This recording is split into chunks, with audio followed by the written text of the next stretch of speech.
Bonsoir, merci d'être présent à notre rendez-vous. Il est exceptionnel à plus d'un titre. Nous allons en effet parler de la franc-maçonnerie avec le grand maître du Grand Orient de Belgique. Il va nous ouvrir les temples qui se trouvent derrière cette façade a priori banale de la rue de Laken à Bruxelles. La capitale est une ville où les signes et symboles maçonniques sont très nombreux. Vous passez peut-être devant tous les jours sans vous en rendre compte. Regardez.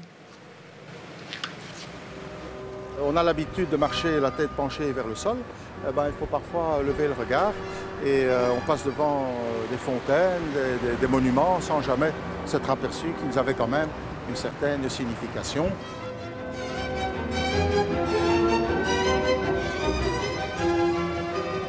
Je vais vous présenter l'une des plus belles stèles, à mon sens, à caractère maçonnique de Bruxelles. Il s'agit d'une stèle qui a été réalisée par Victor Horta, le célèbre Victor Horta qui était franc-maçon, et Victor Rousseau, également franc-maçon. Alors, cette stèle, elle est à la gloire de Charles Buls. Bruxelles la franc-maçonne, un parcours à travers des lieux de passage connus de tous, à la découverte des traces laissées par les architectes. Des symboles francs-maçons, parfois évidents et souvent plus subtils, invisibles pour les regards non initiés. Ce qui est aussi intéressant, c'est l'emplacement de cette stèle. Elle se trouve à côté d'une célèbre statue qui est connue dans le monde entier, puisque tous les touristes qui viennent ici à Bruxelles caressent les mains, le bras de Tserclaes. Et Tserclaes est donc aussi un symbole de la libération de Bruxelles. Donc c'est l'association de ces deux notions, à la fois de la connaissance et de la liberté. Nous nous trouvons ici à la Bourse, un des monuments élevés à la gloire de la richesse et du commerce de Bruxelles. Et sur le fronton, il y a la représentation d'un tablier maçonnique avec le flambeau qui sera le symbole de la laïcité. Nous sommes devant une fontaine mémoriale à la mémoire d'Auguste Hortz, qui était un surdoué. Il a terminé ses études de droit à l'ULB à 19 ans. C'était un défenseur acharné de la liberté de la presse. Et donc on a érigé une fontaine à sa mémoire sur laquelle on retrouve un symbole maçonnique très clair, c'est l'étoile flamboyante au-dessus de l'urne. Voilà donc pour ce premier coup d'œil sur le parcours maçonnique dans Bruxelles, une ville très empreinte de marques symboliques de ce type, on en reparlera. Et nous voici donc comme promis en compagnie du grand maître du Grand Orient, puisque nous sommes entrés dans le bâtiment. Henri Bartholoméussen, bonsoir. Bonsoir. Alors, nous sommes ici sur le parvis du Grand Temple, et dans tous les temples, il y a un parvis ? Devant tous les temples, effectivement, il y a un parvis, ne serait-ce que symboliquement, puisque c'est le lieu qui est le contact entre l'intérieur et l'extérieur, c'est le lieu où se trouvent les hommes chargés de garder le temple, voilà. Et de l'accès ici, au tiers. Il y a des bustes de maçons, ce sont des bustes de maçons célèbres ? Oui, d'une manière générale, ce sont des anciens vénérables maîtres de la respectable loge Les Vrais Amis de l'Union et du Progrès Réunis, qui est la plus ancienne loge de Bruxelles, elle a 225 ans cette année. Voilà, et il paraît qu'on change ces bustes régulièrement, c'est pas pour... Oh, je ne sais pas si on les change, sans doute peut-on... Ils voyagent en tout cas. Voyage, oui. Alors à propos de voyage, nous on va entrer donc dans le Grand Temple. Oui. Il y a 4 temples, ici à la rue de Laken. Il y a 4 temples, oui. Alors il y a le temple anglais, il y a le temple bleu, il y a le temple moyen. Ça c'est le Grand Temple, on y entre. Je pense que c'est une première, en tout cas c'est un événement et toute cette émission le sera. Ici, c'est le plus grand temple du continent ? C'est bien ça. En tout cas, c'est la réputation qu'il a. Il est certainement le plus grand et, à mon estime, le plus beau. Au niveau de sa décoration, Alors, vous verrez que cette décoration est imprégnée très largement de ce qu'on a appelé à l'époque l'égyptomanie. Donc cela s'explique par la date à laquelle il fut construit. Les esprits étaient encore pétris, je dirais, de l'expérience et des découvertes égyptiennes de Napoléon et de ses savants. C'était dans l'air du temps. Voilà. Alors on vient de traverser la salle où s'installent les maçons lorsqu'ils tiennent leur réunion. Comment ça s'appelle l'endroit où on se trouve pour l'instant ? Eh bien ici nous nous trouvons à l'Orient. À l'Orient, c'est là que le soleil se lève. Il regarde parce que symboliquement le temple est orienté de l'Orient à l'Occident, l'Occident symbolisant le monde extérieur, la vie profane, là où les passions peuvent s'affronter. C'est un endroit qui n'est pas protégé. comme peut l'être le temple. Alors, je dois dire que j'ai une hésitation sur la façon dont je dois vous appeler.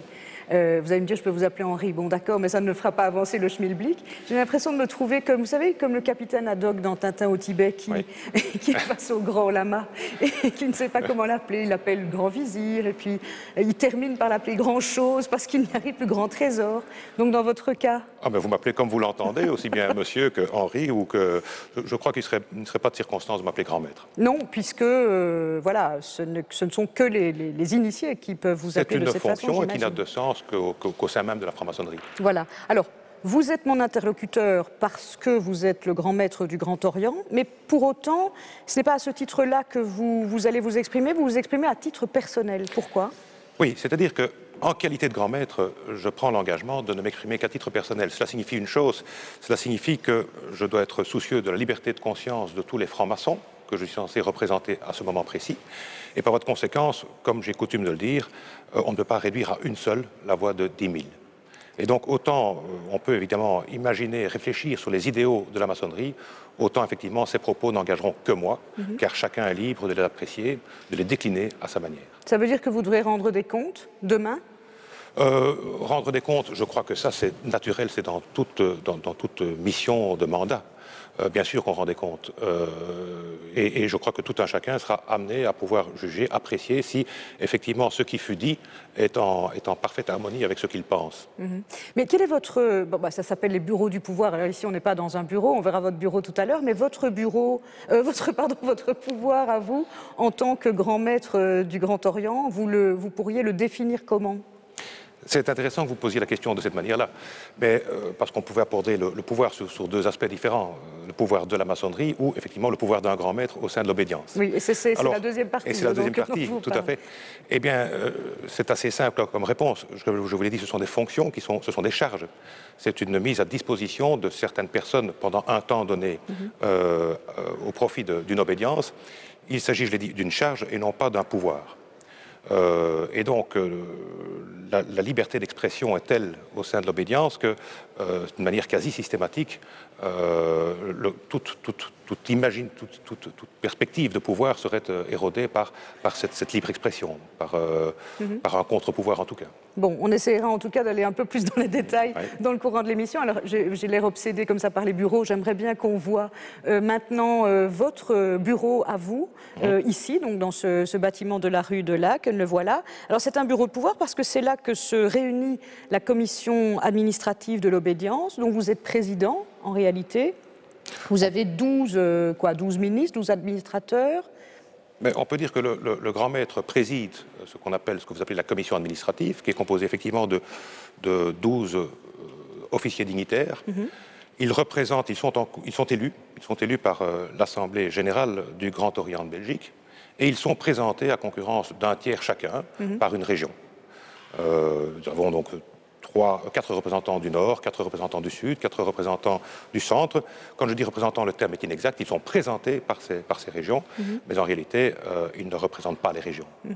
Et donc, alors c'est là, par exemple, qu'on décide de la gestion, je dirais, interne de l'obédience. C'est là aussi qu'a été prise la décision d'accepter ma demande d'interview ? C'est un peu plus complexe que ça. Effectivement, la commission administrative assure la gestion journalière. Bien sûr, in fine, c'est là qu'a été prise la décision de participer à cette émission. Mais il a fallu avant cela, d'abord, un accord général de toute l'obédience sur les limites dans lesquelles un grand maître ou la commission administrative était susceptible de s'exprimer à l'extérieur. D'accord. Alors, c'est une première, néanmoins. Il y aura, d'ailleurs, ce n'est pas la seule surprise de la soirée, il y en aura encore d'autres. Le fait d'avoir accepté cette interview, cet entretien, est-ce que cela correspond à une volonté, si pas de transparence, en tout cas de moins grande discrétion autour de la franc-maçonnerie ? Ce n'est pas une révolution, en ce sens que la franc-maçonnerie a toujours eu à cœur de se prétendre discrète plutôt que secrète. C'est un choix. On peut y revenir d'ailleurs. Mais tant qu'à pratiquer la discrétion, il faut se dire que la franc-maçonnerie belge en particulier est accueillie dans une démocratie et que cette démocratie a le droit de savoir.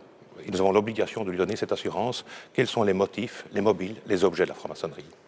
Donc ce n'est pas une révolution parce que nous n'allons pas ici, aujourd'hui, soulever les mystères et les secrets de la franc-maçonnerie, mais par contre nous allons tenter, si vous le voulez bien, de décrire quels sont ses idéaux montrer que ce sont des méthodes, montrer que ce n'est pas un lieu de pouvoir précisément, mais montrer que c'est peut-être un lieu où les idées peuvent s'affronter, peuvent s'affiner, peuvent se combiner pour irradier ensuite la société civile. Alors on va en tout cas tenter de répondre à ce qui peut l'être et on va suivre les questions que vous posent des citoyens qui ne sont pas plus au fait que cela de ce qui se passe et qui ont donc une vision assez globale de la franc-maçonnerie. Je vous propose d'écouter une première question. Elle vous est posée par Claudine.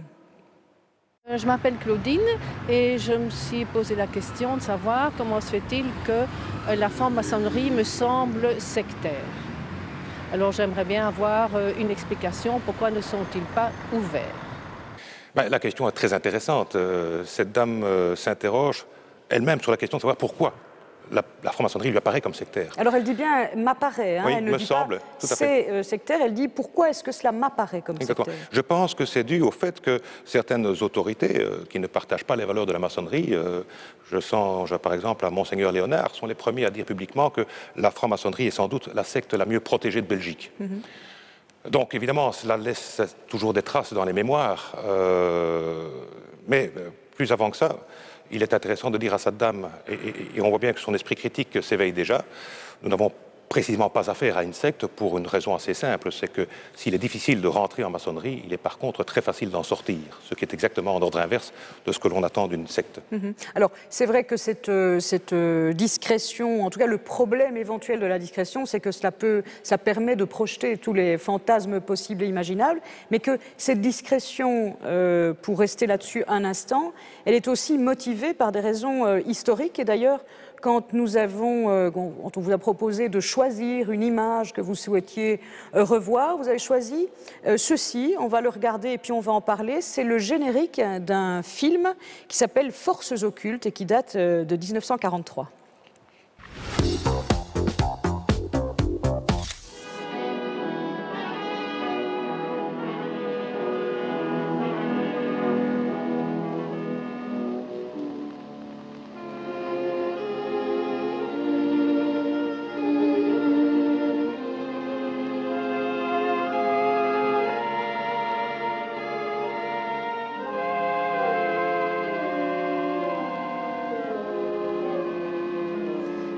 Voilà, donc c'est cette image que vous vouliez revoir. Donc c'est le générique d'un film qui était de propagande anti-maçonnique tourné pendant la guerre, en 1943, et financé, produit par les Allemands. Produit par les Allemands, par les nazis, pourrions-nous dire. Oui, il donne toujours froid dans le dos d'ailleurs. Il faut dire que les nazis étaient fascinés par la franc-maçonnerie. Ils avaient décidé de construire un empire pour 1000 ans. Et ils imaginaient bien que les maçons avaient un secret, car ils voyaient la main de la maçonnerie, peut-être pas à tort d'ailleurs, dans la Constitution des États-Unis. Ils la voyaient dans la Révolution française, ils la voyaient même dans la Révolution bolchevique, de là l'assimilation judéo-maçonnique-bolchevisme. Et donc ils étaient convaincus qu'il y avait un secret dont il fallait s'emparer. Et Himmler avait donné ordre à ses officiers partout dans les pays conquis de s'approprier, tant qu'à faire se peut, les archives, les trésors de la maçonnerie pour se casser ces mystères. Ça a laissé évidemment des traces, parce que tout ça s'inscrit dans un courant où l'obscurantisme de l'époque, je dirais les oppositions entre le clergé et la maçonnerie étaient encore fort fraîches dans les esprits, et tout ça a permis effectivement une sorte d'amalgame. Le tribut à payer donc aussi bien, je dirais, à l'intolérance d'une certaine époque dans cette Belgique catholique et au nazisme de la Seconde Guerre a été très lourd pour les maçons. Je songe souvent, et j'ai à l'esprit une loge qui est toujours au tableau de l'obédience, mais qui n'existe plus aujourd'hui. Elle a pour nom Liberté Chérie. C'est une loge qui s'est constituée dans le camp d'extermination, dans le camp de concentration d'Esterwegen. Voilà un petit peu l'histoire qui montre qu'effectivement le secret d'appartenance, en tout cas, est un secret auquel nous tenons. Il y a d'autres raisons pour lesquelles on ne manifeste pas systématiquement son appartenance, c'est parce que tout simplement la qualité maçonnique, qui est une véritable qualité, n'est une qualité qui n'est reconnue que par les maçons et pour les maçons. Elle n'a de sens que pour les maçons. Et comme nous ne sommes pas au pays de Tartarin, de Tarascon, il n'y a pas beaucoup d'intérêt à se manifester comme maçon auprès de personnes qui ne peuvent pas donner un contenu à cette qualité. Voilà. Alors, par ailleurs, juste deux choses à ce sujet. Dans les années 80, le Grand Orient de France, et arrêtez-moi si je me trompe, mais le Grand Orient de France a changé, disons, son règlement en excluant l'admission de tout qui se dirait proche de pensées qui pouvaient ressembler à celles du Front National. Est-ce que ça a été vrai chez nous aussi, en Belgique? Je pense que c'est pire que ça. Je pense que chez nous, on aurait même trouvé inconvenant de devoir modifier un règlement pour le dire. Si l'on pense aux valeurs de la maçonnerie, qui sont les valeurs d'humanisme, de lumière, des lumières, qui sont les valeurs de dignité humaine, de respect de la personne, d'éducation, d'entendement, d'autonomie de la personne, on imagine fort bien que tout mouvement d'extrême droite, toute idéologie liberticide ou mortifère n'a évidemment pas sa place dans la réflexion des maçons, ni dans leur fraternité. Mais quand on voit maintenant la montée du Vlaams Belang en Flandre, est-ce que vous avez le sentiment que ça peut poser des problèmes aux loges dans le nord du pays?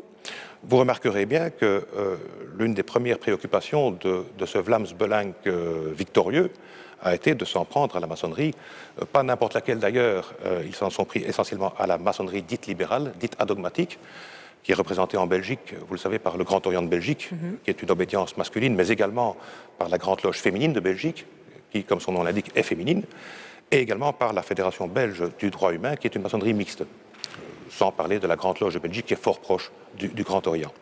Et donc, le Vlaams Belang s'en est pris immédiatement à cette franc-maçonnerie, en prétendant bien sûr qu'ils ne sont pas opposés à la liberté d'association, mais que quand même les idées que nous développons sont par trop séditieuses, et puis surtout, ils permettent d'imaginer le grand complot. Pas plus tard que lorsque le Vlaams Belang a été assigné devant le Conseil d'État, à propos de la question des affaires du financement des partis, eh bien, son exigence a été que l'on fasse une enquête sur la qualité maçonnique éventuelle des magistrats pour obliger ceux-ci, le cas échéant, à se récuser. En somme, le fantasme du Vlaams Belang serait d'être jugé par ses pairs uniquement. Donc on voit immédiatement que l'ambiguïté est levée. C'est vrai qu'un mouvement de pensée autonome, non hiérarchisé, où l'on ne pense pas par procuration et où on tente de reconnaître l'autre comme l'on se connaît soi-même, est évidemment en ordre inverse à la perspective du Vlaams Belang. Et des régimes totalitaires, d'ailleurs, d'une façon générale, qui ne peuvent pas se permettre, disons, le luxe de laisser exister, en tout cas, une pensée qui ne s'exprime pas, pour le coup. Je pense que c'est le moment, d'ailleurs, de signaler, parce que je pense que ça, les gens l'ignorent, qu'il existe, tout comme il existe des partis d'opposition politique en exil, il existe des loges en exil, et que la Belgique a été, et peut-être votre obédience, a été là pour les accueillir. C'est exact. On a connu en Europe, en Amérique latine, on a connu des moments terribles sur le plan de la démocratie, sur le plan des droits de l'homme. Je songe à l'Espagne franquiste, je songe également au Portugal, je songe à l'Amérique latine elle-même, la période de Pinochet. Eh bien, je songe également à la Grèce des colonels. Dans chacune de ces circonstances, effectivement, la Belgique, qui n'a jamais été fort, je dirais, soucieuse d'une limite territoriale, a accueilli sur son sol, sur son territoire, non seulement des maçons étrangers, mais il leur a permis de se reconstituer. C'est comme ça que le Grand Orient et loges d'Amérique latine se trouve le Gola, se trouve en Belgique, le Grand Orient de Grèce est installé en Belgique, et qu'il existe également des loges qui sont des loges espagnoles, qui aujourd'hui, bien sûr, se sont réaffiliées à leurs obédiences espagnoles. La loge d'Iran ? Alors, non, je n'en ai pas connaissance, en tout cas pas du point de vue de la maçonnerie dite libérale. Je pense qu'effectivement, les maçons iraniens n'ont pas eu du bon temps, mais les contacts se sont plus appuyés avec la maçonnerie dite régulière. Très bien, mais on en reparlera en tout cas. Alors, on l'a dit, voilà, pour ce chapitre-là, qui je pense était quand même très très important à expliquer. Alors, bon, c'est vrai qu'il y a toute une série de clichés, Mais dont les francs-maçons sont peut-être responsables d'ailleurs, hein, à cause de leur discrétion, c'est ce que je disais tout à l'heure, on projette, ça permet de projeter des fantasmes, des clichés, des idées toutes faites, et puis des réflexions aussi qui peuvent être un point de conversation pour nous. Je vous propose de regarder à cet égard la lettre finalement que vous adresse Thomas Gunzik. Bien. Cher Henri Bartholoméusen, cher grand maître du Grand Orient de Belgique, la seule chose que je connais de vous, c'est ce titre et cette photo qu'on m'a donnée. Vous posez avec un étrange sourire de médecin qui vous écoute parler de vos problèmes digestifs et qui en sait plus long que vous sur l'état de votre côlon. Sur cette photo, vous tenez un petit marteau en bois et vous avez un truc bleu pâle et doré sur les épaules. Personnellement, je n'ai rien contre les uniformes. Au contraire, j'aime plutôt ça, mais reconnaissez qu'il y en a de plus joli que le vôtre. Par exemple, un uniforme de pompier new-yorkais, la veste inifugée, avec les lignes réfléchissantes, le casque chromé et le grand camion rouge. Ça me donnerait envie de comprendre les secrets du temple de Salomon et le principe des tenues. Mais bon, vous faites ce que vous voulez. Vous voyez, je ne connais rien à la maçonnerie. Je suis comme tous ces non-initiés, nourris par des clichés venus d'un peu partout. La franc-maçonnerie est un service de promotion sociale occulte. La franc-maçonnerie est à l'origine d'un grand complot visant à dominer le monde. Les francs-maçons sont les descendants des Atlantes et détiennent de redoutables secrets cosmiques capables d'asservir les humains par la seule force de leur pensée. La franc-maçonnerie fait sa publicité sur les pieds des dollars américains en y apposant le dessin d'une pyramide et d'un œil. Celui qui cherche à se documenter sur la franc-maçonnerie tombera immanquablement sur des tonnes d'informations de ce genre, étayées de centaines d'exemples, de témoignages et de démonstrations historiques aussi rigoureuses que le Code da Vinci. Dans les discussions de comptoir, quand on aborde le sujet, c'est souvent à voix basse et les regards pleins de sous-entendus. À écouter le bon sens populaire, vous seriez responsable de beaucoup de choses. L'augmentation du prix du pain, le choix du modèle de la Rolex de Sarkozy, la colonisation, la décolonisation, la façade du palais de justice, le premier homme sur la Lune, le nom du Premier ministre, le nom du bourgmestre, le nom du procureur et celui du directeur général. Vous seriez de toutes les ambassades, de toutes les commissions, de tous les cabinets et de toutes les cours, utilisant pour vous reconnaître d'étranges poignées de main ou des gestes subtils tracés dans les airs. Sans doute, pour la plupart des gens, vous êtes un peu comme les martiens des vieux films de science-fiction. On ne sait pas très bien à quoi vous ressemblez, on ne sait pas très bien ce que vous faites, ni ce que vous voulez. Certains prétendent que vous nous observez de là-haut, et d'autres que vous êtes déjà parmi nous. En réalité, vous faites un petit peu peur. Mais peut-être que ce sera comme pour les extraterrestres. Ils ont inquiété durant longtemps, et il a suffi d'un seul gentil E.T. pour mettre tout le monde d'accord. Alors, cher Henri Bartholoméusen, serez-vous celui-là? Alors, Voilà. serez-vous celui qui va mettre tout le monde d'accord? C'est une chute bien sympathique, mais je trouve que l'exposé est parfaitement lucide et il témoigne de l'intérêt d'une émission comme celle-ci. Ce qui est traduit là, c'est effectivement le sens commun. Dès l'instant où on ne s'adresse pas à des intellectuels triés sur le volet, qui ont une idée assez précise de ce que c'est que l'histoire de la maçonnerie, de ce que c'est que l'histoire de l'esprit des Lumières, effectivement, on tombe dans ce genre de fantasme. Et j'ai la conviction que, comme vous le disiez en commençant, il y a une part de responsabilité dans le chef des maçons, lorsque, sous prétexte de discrétion, qui est tout à fait légitime en fonction de la méthode, on peut y revenir, ils finissent par ne plus communiquer du tout. Je crois que la maçonnerie doit pouvoir être fière, ne doit pas rougir en tout cas de ses valeurs d'humanisme, elle ne doit pas rougir non plus des valeurs de la fraternité qu'elle représente, non plus que de ses méthodes, parmi le rang, au rang desquelles je mets le libre examen, je mets le symbolisme, je mets même la tradition, l'initiation. Tout ça, ce sont des mots qui ne sont pas des vilains mots, qui méritent parfois une explication minimum, et je pense qu'il y a moyen de donner de la clarté.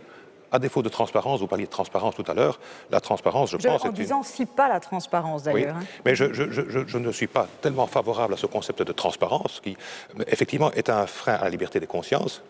Je ne veux pas de terrorisme intellectuel à rebrousse-poil, mais il faut de la clarté. Je pense que la démocratie, les citoyens avec lesquels nous vivons ont droit de savoir à quoi correspond, comme je le disais au départ, quels sont les motifs, les mobiles et les moyens que se donne la franc-maçonnerie. Alors, cette ouverture, disons, vers l'extérieur, ou en tout cas cette tentative de communication, les gens du Grand Orient en France la pratiquent, disons, de façon presque effrénée d'ailleurs, depuis quelques années. Est-ce que c'est, à vos yeux, un exemple à suivre? Non, on ne parle pas de la même chose. Je dis de la même manière que la démocratie qui nous accueille dans ces murs a droit de savoir qui nous sommes.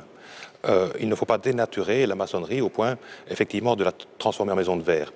Je crois que si la maçonnerie doit rayonner, si plus exactement les francs-maçons doivent rayonner sur les idées, sur les grands chantiers, sur les grandes questions du jour et d'actualité, ce sera probablement et essentiellement à travers les comportements, les idées qu'ils défendront à titre individuel dans la cité. Quelques exemples, quelques exceptions mises à part. Mais l'attitude qui consiste à se prononcer quotidiennement sur tous les sujets d'actualité à propos de tout et de rien, à mon avis, c'est une contre-performance. Cela apporte du bruit, cela ajoute à ce bruissement médiatique dont la maçonnerie se détache d'ailleurs. Une des raisons aussi de notre souci de communiquer, c'est parce que le monde a fort changé et qu'effectivement on rentre dans le domaine de l'image et que les images, effectivement, sont un antidote au libre examen. Il est très difficile de doter des esprits, doter des imaginaires par la voie de la raison, ce que l'image y a incrusté. Alors, Thomas Gunzig parlait dans sa lettre, quand il s'adressait à vous, de l'uniforme, pas du prestige de l'uniforme, mais en tout cas, bon, il faisait une allusion évidemment aux différents accessoires qui font partie de vos codes et de vos comportements, comme dans toute société initiatique d'ailleurs, et celle-ci est sans doute la dernière en Occident. Donc, il n'y a rien de particulier à cela. Toute société initiatique a des codes, des comportements, je ne sais pas s'il faut les appeler des ustensiles, mais en tout cas des accessoires, des symboles indispensables à sa fonction, à son existence en tout cas. Mais alors, nous avons trouvé plutôt sur Internet un site qui va peut-être vous intéresser, à moins que vous le connaissiez. C'est assez rigolo, et comme vous m'avez dit à plusieurs reprises hors antenne que les francs-maçons étaient des joyeux drilles parfois, eh bien voilà, ça va peut-être vous amuser. C'est un site Internet où on peut acheter et vendre des accessoires maçonniques. Vous connaissiez ce site ? Non, je ne pratique pas tellement les sites. Mais je suppose que ce n'est pas, enfin, en tout cas vous me le confirmez, ce n'est pas le moyen le plus classique pour les francs-maçons de se procurer leurs leurs accessoires. Écoutez, en tout cas, si c'est le cas, c'est une pratique que je ne connais pas. Donc je vais être prudent. Mais vous saviez que ça existait, ça? C'est quand même assez particulier. Oui, alors en plus, c'est un peu de kitsch, parce qu'une chaire de Salomon comme repose téléphone portable, c'est quand même la limite du blasphème, si on peut utiliser ce mot-là ici. Non, là, on rentre dans le cocasse et peut-être même dans l'autodérision, je présume. Mais néanmoins, ce que dit... Non, mais attendez, c'est très sérieux. Il suffit de donner son numéro de compte, comme on achète n'importe quoi d'autre. J'entends. Mais les objets maçonniques et les symboles maçonniques ont toujours été intimement liés à la vie des maçons, même dans des objets utilitaires. Et on voit que, si vous avez visité le musée, vous verrez qu'un certain nombre d'objets ne sont pas des objets dits de rituel, mais sont des objets de la vie courante que l'on a frappés du sceau de quelques symboles. C'est-à-dire un bracelet-montre, par exemple. Un bracelet-montre avec une symbolique spécifiquement maçonnique. Et on peut imaginer, et vous l'avez compris, et celui qui a tellement fait qui a fait si bien ce compte-rendu, montre que lorsque l'on regarde de l'extérieur un comportement, une attitude qui n'a pas de sens par rapport aux critères ambiants, eh bien, effectivement, cela prête à sourire. Et je serai le premier à sourire quand on voit effectivement un décor auquel on n'est pas habitué, qui ressemble à un arrachement un peu rigolo. Ça ne peut avoir du sens que dans un contexte, et pour ça, il faut avoir la clé. C'est la raison pour laquelle je rappelais qu'on est dans le contexte d'une société initiatique. Parfaitement. Et que, comme vous l'aurez constaté, je ne vous reçois pas en décor. Non, bien sûr. Ça n'aurait aucun sens aujourd'hui. Ça n'aurait effectivement aucun sens. Et alors, effectivement, la photo à laquelle vous faites allusion, je ne sais pas où elle a été prise, mais elle n'était en principe pas destinée au public. On est bien d'accord. Mais alors justement, c'est pour ça que je voulais aussi, au-delà de l'anecdote que ça peut représenter, c'est aussi pour ça que je voulais vous montrer ce site, parce que la discrétion, de nouveau, outre le fait qu'elle peut générer des fantasmes, elle peut aussi provoquer l'usurpation. Je veux dire par là que quelqu'un qui voudrait bénéficier de l'aura éventuelle que peut procurer le fait de laisser croire qu'on est franc-maçon, se procure, je ne sais pas, sur ce site, un bracelet de montre avec un gravé ou incrusté un compas et une équerre, fait croire d'un air entendu qu'il n'est jamais libre le vendredi soir et peut essayer d'usurper, se revendiquer de la franc-maçonnerie alors qu'il n'en est pas du tout. Est-ce que ça vous inquiète ? Et que faites-vous pour que ça n'arrive le moins possible ? Eh bien, d'abord, ça n'arrive pas souvent, et lorsque cela arrive, ça n'arrive pas longtemps. parce que les maçons, très facilement, ont les moyens de s'assurer que quelqu'un se fait passer pour maçon lorsque ce n'est pas le cas. Ils sont très attentifs d'ailleurs. Et le fait de se faire passer pour maçon est déjà un indice. Comme je vous disais tout à l'heure, on ne se revendique pas de sa qualité maçonnique en dehors d'un rapport entre maçons. Ça peut arriver, mais alors ça doit se faire dans un contexte particulier. Quelqu'un qui se vend d'une qualité de cette nature dans un autre contexte qu'un contexte maçonnique est déjà susceptible de suspicion. Mais les maçons sont fort attentifs à cela, effectivement. Et je dis donc deux choses. La première, c'est la communication telle que nous la pratiquons aujourd'hui. Et une deuxième chose, il faut le savoir, lorsque, par malheur, les maçons apprennent que quelqu'un se fait passer pour maçon et cherche à en tirer profit ou avantage, ou même se revendique de cette qualité sans l'avoir, eh bien, très rapidement, ils ont, entre eux, les moyens d'en faire une certaine publicité. Très bien. Et donc, ça va très, très vite. Donc, ce n'était pas si anecdotique que ça de vous montrer tout ça. Alors, une autre question à présent, elle vous est posée par un monsieur qui est pensionné et qui s'appelle Paul. Regardez. Je m'appelle Paul, je suis pensionné, je me promène beaucoup. Je voudrais savoir si pour être franc-maçon, il faut de l'argent et des connaissances intellectuelles. Est-ce que c'est vrai? Alors parlons d'abord des connaissances intellectuelles. Bon, vous allez me dire à tout prendre, c'est vrai que tant qu'à faire, c'est mieux. Oui, ça, je suis assez d'accord avec vous. Mais non, cette question est une question qui est également au centre des préoccupations du maçon. Et donc, qu'est-ce qu'on exige d'un candidat maçon? On exige qu'il ait les compétences suffisantes, l'intelligence suffisante que pour comprendre les principes de la franc-maçonnerie et pouvoir un jour les faire rayonner. Ni plus, ni moins.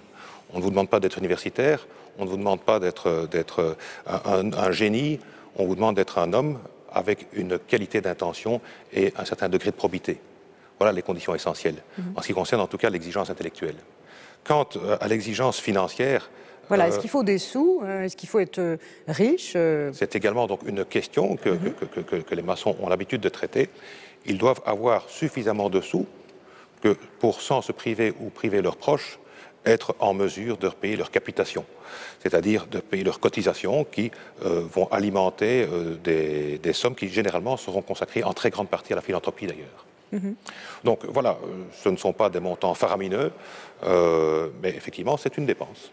Alors, quand vous ne dites pas des montants faramineux, vous pouvez donner une fourchette ou bien ça fait partie des choses? Je ne pense pas que ce soit un bien grand secret, mais d'abord, cette capitation dépend d'une loge à l'autre. Oui. Et on pourrait dire, sans risque de se tromper, que pour parler en anciens francs, que l'on va de 10 000 à 20 000 francs l'an.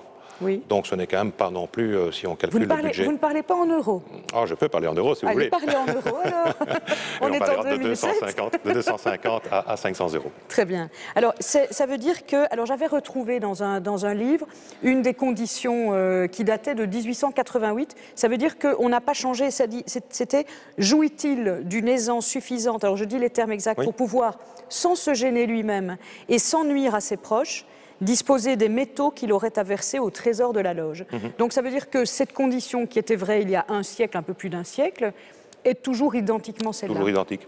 Vous la retrouvez exactement et même exprimée dans les mêmes termes, puisque les maçons ont un langage qui parfois paraît un peu anachronique, étant une société de traduction, elle emploie parfois un langage vert, et bien effectivement, oui, les conditions n'ont absolument pas changé de ce point de vue. La mixité sociale, dont on parle régulièrement, ou en tout cas dont les francs-maçons parlent en disant ici, voilà, on a un petit peu des gens de toutes sortes et de toute origine. Est-ce qu'elle est véritable? Je veux dire, est-ce qu'elle est tenable avec ce que l'on leur demande de payer, d'intervenir? Est-ce que c'est faisable? Oui, je pense qu'objectivement, oui.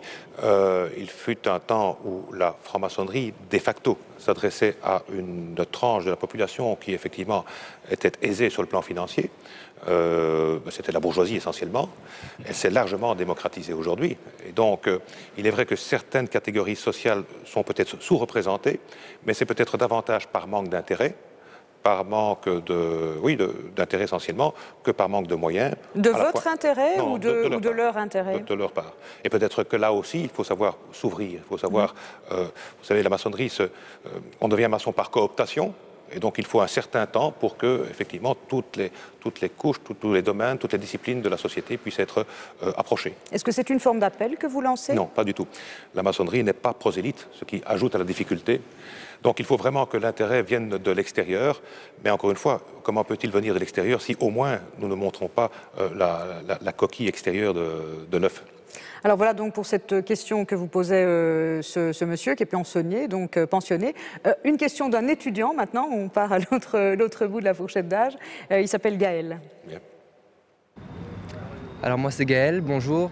Je me demandais si dans tout pouvoir, il fallait être franc-maçon pour avoir la fonction ou est-ce que la fonction mène à devenir franc-maçon? Oh, quelle Vous allez question. me dire que c'est encore une bonne question. Oui, mais c'est-à-dire qu'elle implique un a priori extraordinaire. C'est que le pouvoir ne serait accessible qu'aux francs-maçons. Et donc de là la question, qu'est-ce qui précède, la poule ou l'œuf? C'est exactement la question que Gaël pose. Hein. Exactement, exactement. Et donc on peut le rassurer, il n'y a pas de relation possible entre une qualité de maçon et le pouvoir. En tout cas, pas nécessaire. Ce qui ne veut pas dire que des hommes qui sont maçons accessoirement et qui sont tournés vers les grandes questions que j'évoquais tout à l'heure, vers un souci, je pourrais dire un souci d'intellectuel, c'est-à-dire cette aptitude, cette capacité à se pencher, à s'interroger sur quelque chose qui dépasse son intérêt singulier, mais qui relève de l'intérêt collectif. Cette aptitude donc d'intellectuel qui est le propre du maçon sera souvent la caractéristique de gens qui occupent des places, je dirais, déterminantes dans les choix, dans les réflexions sur le plan sociétal, que ce soit dans le domaine associatif, que ce soit dans le domaine politique, que ce soit dans d'autres domaines. Mais est-ce que votre système justement de cooptation n'aboutit pas presque de façon logique à ce que on reste dans ce rayon du pouvoir? Mais vous repartez du rayon du pouvoir, c'est extraordinaire. Le pouvoir implique des décisions, implique des injonctions, implique une morale, une politique, une religion, que sais-je encore. La maçonnerie ne pose jamais les choses en termes de pouvoir. La maçonnerie, elle pose les choses en termes de questions. Les grandes questions qui animent la société aujourd'hui sont des questions qui sont débattues en loge, où par hypothèse aucun sujet n'est tabou. Mais vous ne sortirez jamais d'une tenue, d'une séance de travail avec une réponse en poche. Chacun tire ses conclusions. Donc, à partir du moment où l'institution en tant que telle ne passe pas par un vote, par une sanction, par une décision de type collectif, vous ne pourriez pas avoir de pouvoir. Donc, à titre individuel, bien sûr, les hommes se déterminent, mais pas en raison du fait qu'ils soient maçons ou non.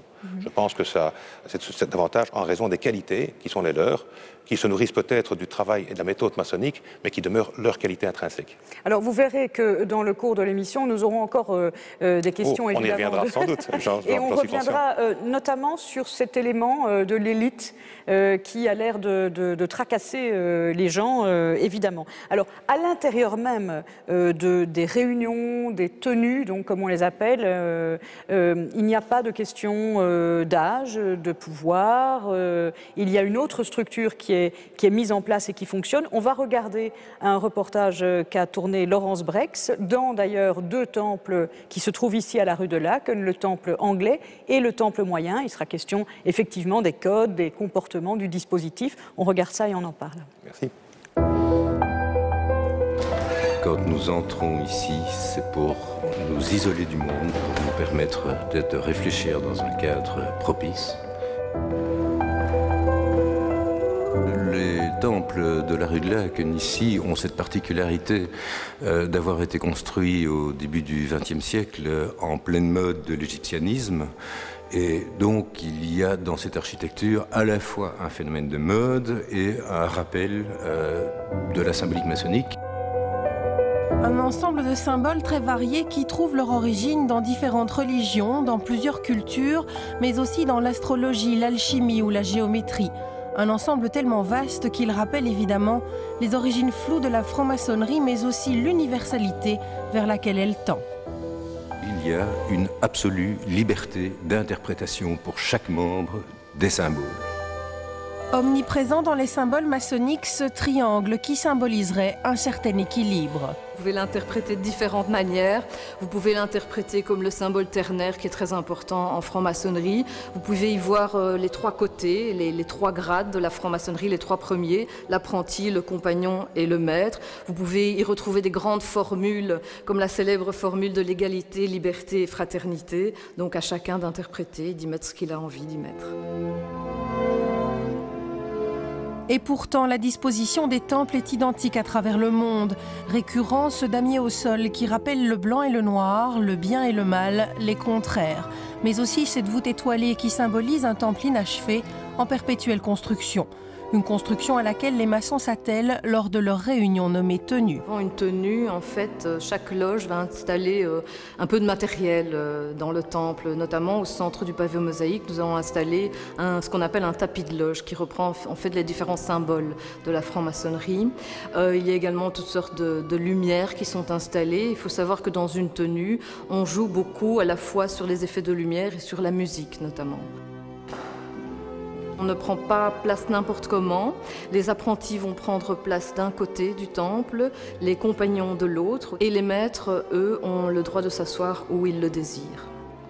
Quand nous rentrons dans notre tenue, tout le monde est parfaitement égal. Il n'y a plus de classe sociale, il n'y a plus de profession. Il faut que le droit de parole soit le même pour tous. Pas question d'intervenir spontanément pour prendre la parole, il faut d'abord la demander et puis l'obtenir, et c'est le vénérable maître qui préside au débat. C'est une démarche intéressante qui peut sembler un peu longue, mais qui permet aux intervenants, d'avoir le temps de la réflexion, d'éviter d'intervenir à chaud, et deuxième chose, de dépassionnaliser les débats, puisqu'il y a chaque fois un certain délai, une certaine latence. On dit en fait que le temple est clos et couvert, tout simplement pour permettre une liberté totale de parole au sein de la loge, en sachant que ce qui est dit ici ne sera pas répercuté à l'extérieur.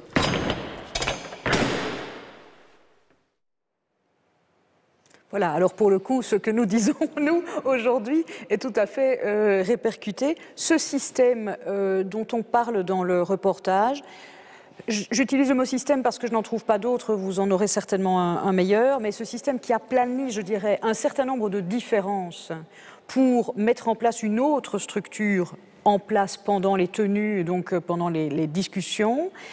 Qu'en reste-t-il une fois que la tenue est terminée ? Bien, écoutez, cela dépend de tout un chacun. Si votre question consiste à m'interroger sur ce qui reste dans la conscience de chaque maçon qui a participé à ces travaux, je crois qu'effectivement il y a une imprégnation très importante, d'autant plus que le travail maçonnique s'opère de manière régulière, on demande beaucoup d'assiduité. Donc la présence des maçons est sollicitée à une cadence par exemple de toutes les semaines, et donc on en sort rarement indemne de cette méthode. Vous parliez d'un système, je parle d'une méthode. Ah oui, alors ça c'est plutôt la méthode de la réflexion et de l'échange d'idées. Moi je parlais davantage, à ce stade-ci, on parlera de la méthode plus tard, de la structure, c'est-à-dire du fait qu'on ne tient plus compte des questions d'âge, de position sociale, etc. Mais une fois que l'on sort de la réunion, on redevient ce que l'on était avant. Donc que reste-t-il alors de cette structure maçonnique dans les contacts que l'on a ultérieurement et en dehors de cet endroit? C'est ça que je me pose comme question. Oui, mais écoutez, tout dépendra des codes sociaux. Si, en quittant la tenue, vous rencontrez quelqu'un qui est votre frère, qui est votre supérieur hiérarchique, le lendemain, eh bien, vous resterez exactement dans la même relation à l'extérieur. On ne va pas inverser le rapport. Non, mais ça doit être difficile. C'est un apprentissage.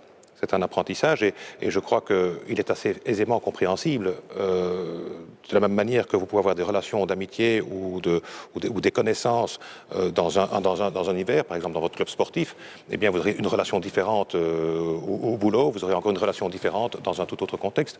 Donc je pense qu'à ce niveau-là, de la même manière que dans tous les milieux, quels qu'ils soient, les hommes et les femmes peuvent se rencontrer, ce n'est pas par le fait même qu'ils auraient nourri une relation de qualité, même une fraternité, même une amitié, qu'automatiquement les codes sociaux ordinaires vont s'effriter.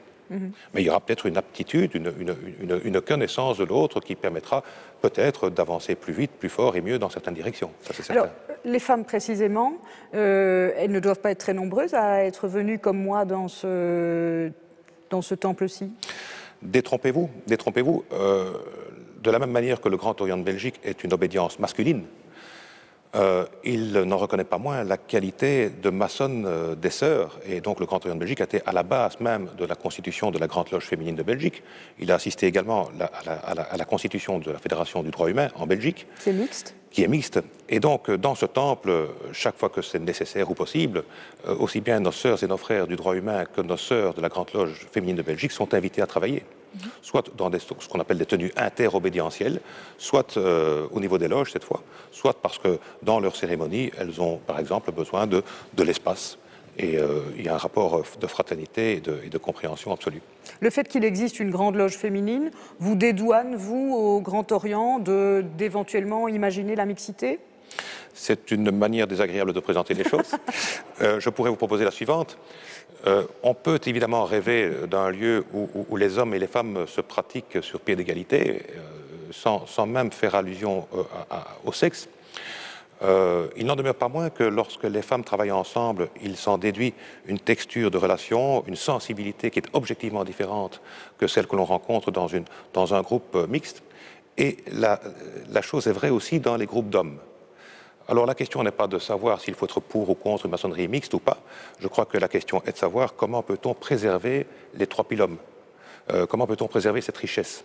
Si l'avenir de la maçonnerie mixte consiste à supprimer la féminine et la masculine, ça n'a pas de sens. Et je pense que chaque obédience a sa singularité. Elle est d'autant mieux comprise que ces obédiences se pratiquent, n'hésitent pas à s'inviter mutuellement. Au Grand Orient de Belgique, d'ailleurs, chaque loge décide d'accueillir ou non des sœurs à ses travaux. Donc c'est dire qu'effectivement, là, une fois de plus, le tabou a disparu. On n'a pas de difficulté de cette nature. Donc nous reconnaissons nos sœurs comme des sœurs à part entière. Bien. Alors, une question encore, elle vous est posée par Nathalie. Je m'appelle Nathalie Roy et je vous pose la question, est-ce que la franc-maçonnerie est réservée à l'élite? Sont-ils intouchables? Alors sur l'élite, vous avez déjà en partie répondu. En revanche, le deuxième aspect de la question de cette dame, donc de Nathalie, est revenu très très fréquemment dans les questions que nous avons glanées. On en met une, mais qui est représentative d'un ensemble. C'est vrai qu'on dit souvent, ils se tiennent tous, ils restent en place parce qu'ils sont francs-maçons. Bon, comment répondez-vous à cette dame ? Il y a plusieurs questions, évidemment. Mais pour terminer par l'effet de réseau auquel vous faites allusion, il faut bien se dire que la franc-maçonnerie est sans doute la seule société que je connaisse où, indépendamment de la fraternité qu'on peut nourrir, je dirais de l'amitié qu'on peut nourrir, elle a une exigence que je ne connais nulle part ailleurs. C'est qu'un maçon a l'obligation de ne jamais préférer un autre maçon à égalité de conditions avec quelqu'un qui ne l'est pas. C'est une exigence déontologique extraordinaire, dont on ne prend pas assez conscience. Donc on dit les maçons se tiennent tous, sont fraternels. Oui, ils sont fraternels. Bien sûr qu'ils sont fraternels. Ils ont le souci de faire le bien et de s'entraider, c'est certain. Mais ils ont un devoir, une obligation, sans quoi effectivement on risquerait de tourner vers quelque chose d'inacceptable. Une exigence qu'on ne voit nulle part ailleurs, c'est qu'ils ne peuvent jamais faire prévaloir un maçon contre un non-maçon à égalité de conditions. C'est vrai, mais donc ça c'est le principe, c'est donc la théorie. Est-ce que vous avez le sentiment que... C'est plus qu'une théorie, c'est un devoir. Oui, ou un devoir, ou c'est une règle ou un code. Oui. Mais est-ce que vous avez le sentiment que dans la pratique, c'est ce qui se passe? Ou bien est-ce qu'il y a inévitablement une dérive? Non, je pense qu'au contraire, il n'y a pas du tout inévitablement une dérive. Dans la pratique, c'est bien ce qui se passe. La confusion est possible avec les projets. Avec les projets que peuvent nourrir ensemble les francs-maçons. C'est évident que si c'est pour faire le bien, si c'est pour contribuer à une œuvre qu'on estime belle dans l'intérêt du progrès social ou dans l'intérêt de plus d'autonomie pour la personne, dans l'intérêt des droits de l'homme, dans une perspective humaniste, quand les maçons s'associent pour faire quelque chose ensemble, pour accomplir des chantiers en dehors du temple, mais il est évident qu'ils vont trouver une entraide. Et là, l'effet lobby va jouer. Mais si c'est faire du lobbying que de travailler, je dirais, à plus d'humanité, à la reconnaissance de l'autre, à la connaissance de soi, si c'est du lobby que de travailler au respect de l'autre, alors la maçonnerie est un lobby. Alors, dans le cas de la question de cette dame, donc de Nathalie, je pense que quand elle parlait de la notion ils sont intouchables, elle pensait aussi aux affaires sans doute judiciaires. Vous avez à l'intérieur même de votre obédience, et je pense des autres, une forme de règlement interne, une forme de justice maçonnique qui n'a rien à voir avec la justice pénale, mais qui est quand même, c'est quoi, vous réunissez en tribunaux maçonniques? Oui, on peut. Dans, on le, cas encore une fois, il faut dans le cas de maçons inculpés ou condamnés. Il faut être condamnés. nuancé par rapport à la question qui est posée initialement. Donc vous êtes intouchable, c'est d'abord la question est étonnante, parce qu'on l'a compris, être maçon n'est pas simple, c'est d'une exigence absolue, et c'est facteur de risque. Nous le savons, le fait de connaître l'appartenance maçonnique de quelqu'un peut entraîner parfois de sérieux problèmes, ne serait-ce que sur le plan professionnel, quand on voit effectivement le facteur d'antipathie possible par rapport à ces esprits libres. Oui, alors je fais une parenthèse pour vous interrompre, mais vous êtes, vous, indépendant dans votre travail. Est-ce que vous avez le sentiment d'être d'avoir davantage les coups des franges pour vous dévoiler que ne le serait, par exemple, l'employé d'une entreprise qui pourrait craindre éventuellement que ça se passe mal pour lui? C'est évident, c'est évident. Encore aujourd'hui? C'est un choix, bien sûr, et de nombreux maçons ont été amenés à perdre leur place dans des circonstances où ils travaillaient dans des milieux qui n'étaient pas du tout favorables à la maçonnerie, bien sûr, notamment des milieux de droite. Il va de soi que, bien sûr, dans certaines hautes fonctions, on peut en parler plus librement qu'ailleurs, mais oui, le maçon est quelqu'un qui est doté d'un certain courage, puisque s'il doit être propre et libre, il doit pouvoir dire comme il pense et agir comme il dit. Ce n'est pas simple tous les jours. Il doit pouvoir se taire aussi, puisque la liberté d'expression, c'est aussi de ne pas s'exprimer. Exactement. Ça, je suis enchanté que vous le disiez de cette manière-là.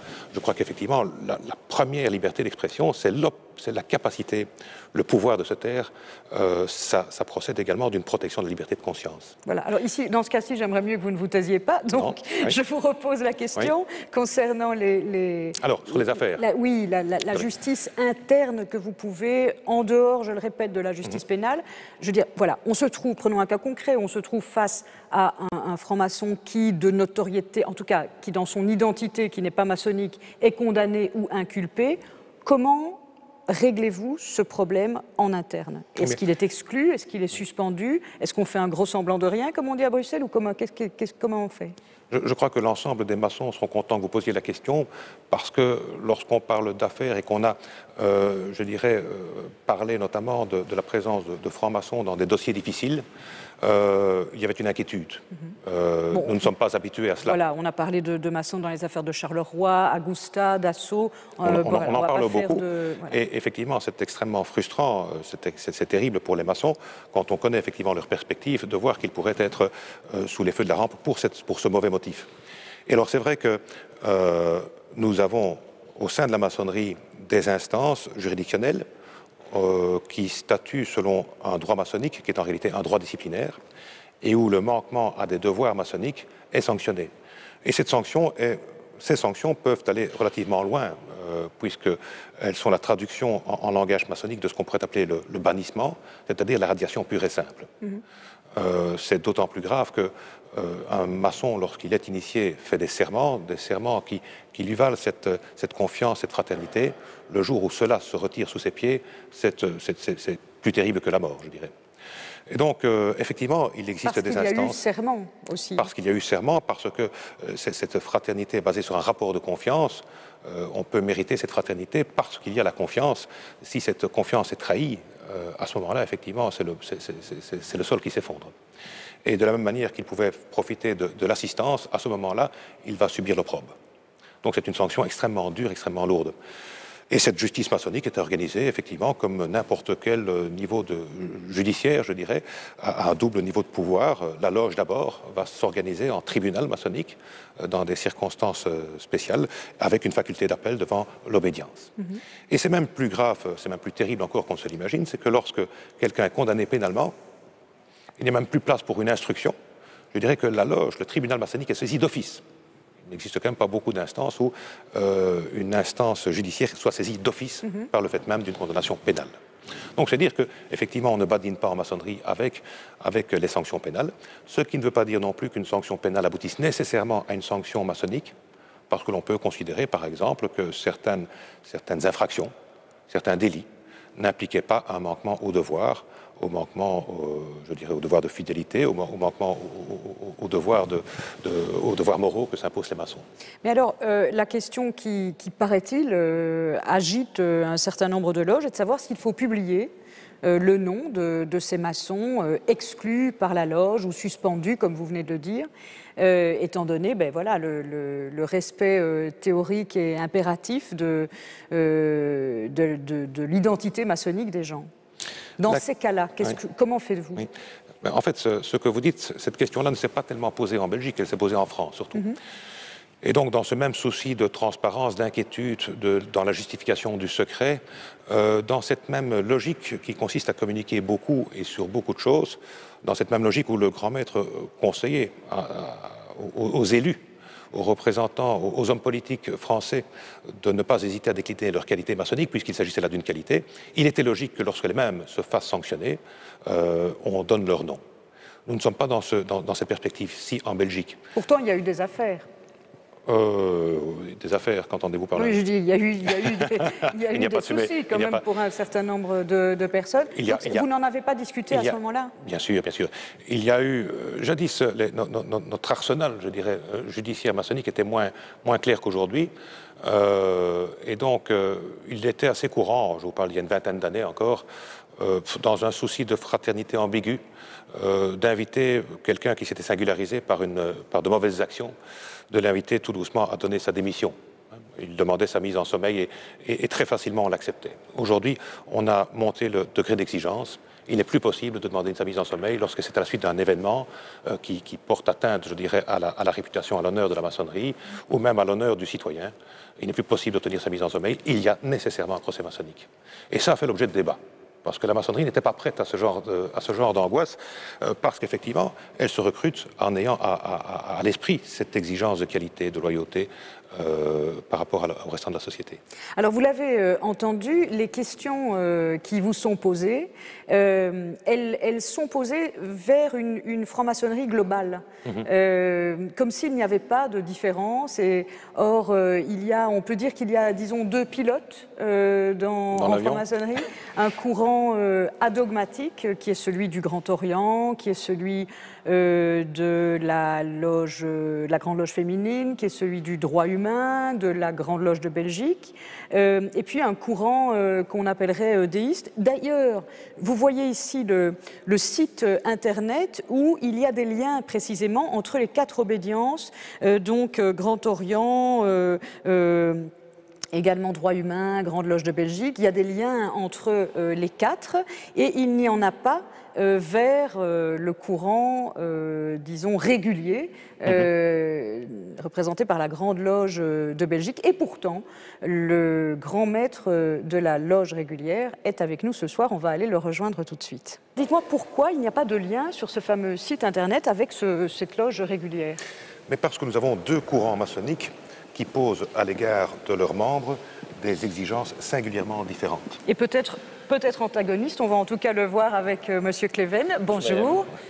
Bonjour Alexandre. Salut. Alors Cleven, vous êtes donc le grand maître de la loge régulière. Est-ce que, je vais vous laisser qualifier cette rencontre vous-même, hein, je vous passe la patate chaude. En quoi est-elle d'abord inédite et événementielle? Je pense qu'elle est historique parce que... Historique, carrément. Si j'étais un peu provocateur, je dirais que ça fait 1 siècle et demi qu'on ne s'est plus parlé. Donc, mais plus sérieusement, c'est d'abord 2 grands maîtres en exercice qui prennent la parole et de manière publique. Et puis, de surcroît, donc, les 2 grands maîtres des 2 obédiences qui incarnent les 2 courants dont vous faisiez allusion. Alors, rencontre exceptionnelle, inédite, incongrue peut-être et même impensable aux yeux de certains membres de vos obédiences respectives? Personnellement, je ne le pense pas. S'il y a place pour 2 pratiques maçonniques différentes, avec des exigences différentes, ce n'est pas non plus dans l'ignorance totale, je dirais, du phénomène maçonnique. Et donc, les hommes, les maçons, ont les uns pour les autres, le plus profond respect. Même si au niveau des structures, nous ne nous pratiquons pas. Et cela peut avoir une explication. Je pense que le courant représenté par mon ami Alexandre est un courant plus traditionnaliste, qui a trouvé sa source au début, à la naissance même de la maçonnerie historique. C'est un courant où il était important que les hommes, quel que soit le Dieu sur lequel ils s'accordent, puissent se rencontrer. Voilà, alors justement, on va peut-être demander justement à Alexandre Pleven de nous en parler. On parlera du patrimoine commun d'ailleurs par la suite, mais d'abord, quelles sont les différences entre ces deux courants et sont-ils véritablement incompatibles et si oui, sur quoi ? Alors Henri vient de faire allusion à juste titre sur les principes fondateurs de la maçonnerie, donc il y a près de 3 siècles, et qu'effectivement nous continuons à respecter scrupuleusement. Alors si je veux être bref, je dirais qu'il y a vraiment 5 grands principes fondamentaux qui peuvent caractériser la maçonnerie régulière, dite régulière. C'est d'abord que nous exigeons de nos membres qu'ils reconnaissent l'existence de Dieu, être suprême, qu'on les nomme grand architecte de l'univers. La franc-maçonnerie ne définit pas l'être suprême, elle laisse la liberté absolue à chacun de le concevoir. Deuxième principe, c'est les 2 principes les plus importants d'ailleurs, c'est l'interdiction formelle de toute discussion au sujet de politique ou de religion en loge. Troisième principe, c'est que la Grande Loge régulière ne reconnaît aucune autorité supérieure à la sienne sous les 3 degrés symboliques apprenti, compagnon, maître. Donc là, on fait allusion, mais ça, on rentre dans la technicité sur des systèmes de haut grade. Quatrième grand principe, c'est que tous les engagements maçonniques sont consacrés par un serment.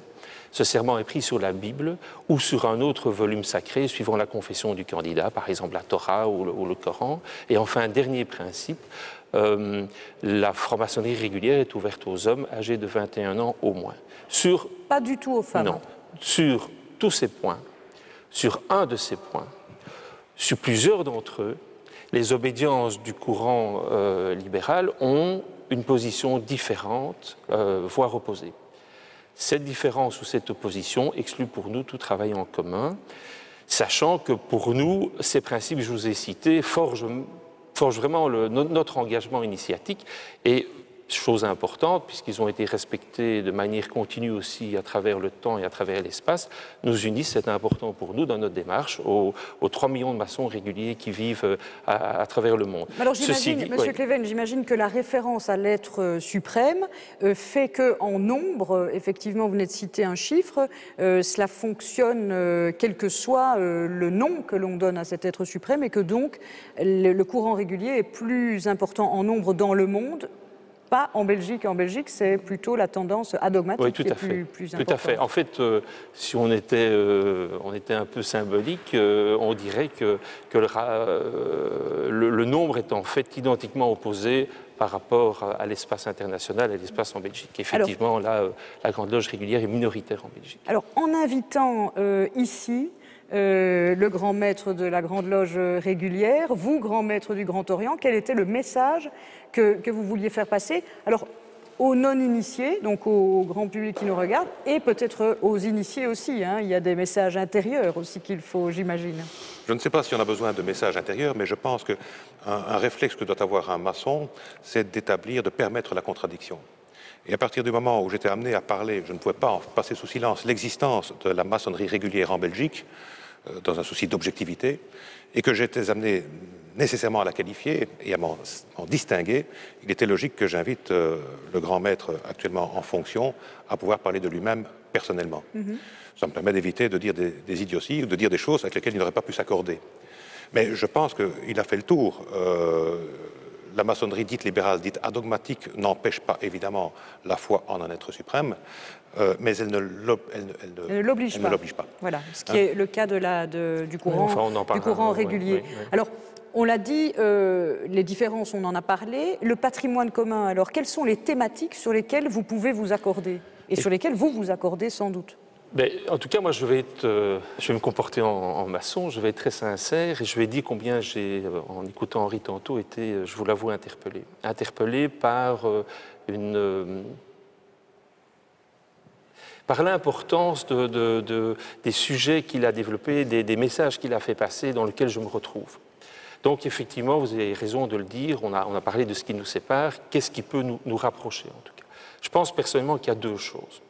Il y a l'histoire, les racines, et puis il y a le vécu, que qu'Henri a fortement développé tantôt. Pour les racines, il est évident que si on remonte l'arbre généalogique, on revient au même endroit, on est tous partis de la même origine. Le Grand Orient a été pendant très longtemps régulier au sens où nous l'entendons d'ailleurs. Il faut savoir que la grande partie des maçons qui ont créé la Grande Loge régulière de Belgique étaient au départ initiés au Grand Orient de Belgique. Donc, alors vous vouliez qualifier la rencontre d'historique, effectivement. Non, moi, je n'ai pas de problème exceptionnel. Ce que moi, je peux en tout cas dire ici, c'est que je crois que l'ensemble de la communauté maçonnique en Belgique, donc maçons réguliers y compris, doit être reconnaissante à l'égard du Grand Orient d'avoir porté la maçonnerie à travers le temps jusqu'à nous. Ça, c'est pour l'histoire. Pour ce qui est du vécu... Vous diriez que ça correspond à une demande sociologique aujourd'hui, la coexistence des deux courants ici en Belgique? Alors ne parlons pas du monde entier, mais ici en Belgique? Je pense qu'Henri a fait allusion tantôt au souci de clarté, au souci de transparence.